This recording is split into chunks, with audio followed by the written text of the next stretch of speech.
دعاؤں کے ذریعے الحمدللہ اللہ تعالیٰ نے قائم کر رکھا ہے۔ اور میں ایک نئی بات آپ سے عرض کرتا ہوں، جو اس تحریر کے بعد جو میں نے لکھی تھی دعاؤں کی، اس کے بعد مجھے ابھی کچھ دیر پہلے مجھے اس کا علم ہوا۔ میرے پاس ایک ٹیلی فون آیا ہے ایک صاحب کا کہ جو عام طور جو بڑے نیک آدمی ہیں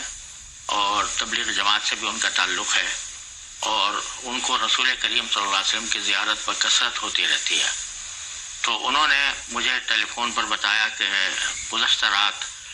ان کو رسول کریم صلی اللہ علیہ وسلم کی زیارت ہوئی، اور اس میں نبی کریم صلی اللہ علیہ وسلم نے میرے پاس یہ پیغام بھیجا کہ تم لوگوں سے کہو، تم یہ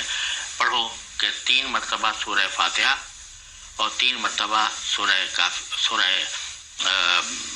اخلاص، 3 مرتبہ سورہ فاتحہ یعنی الحمدللہ رب العالمین جو ہم نماز میں پڑھتے ہیں، اور 3 مرتبہ سورہ اخلاص یعنی قل هو اللہ احد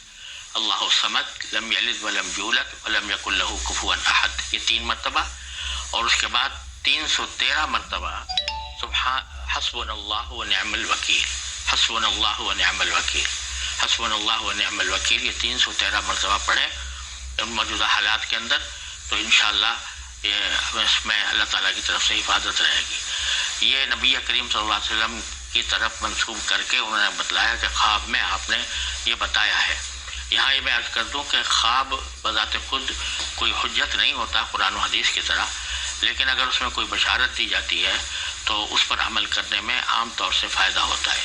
لہٰذا یہ میں سمجھتا ہوں کہ، اور جن صاحب نے خواب دیکھا تھا انہوں نے مجھے یہ بھی کہا کہ اگر آپ کے ذریعے اس کی تشہیر ہو جائے، دوسرے لوگوں تک پہنچ جائے تو اچھا ہے۔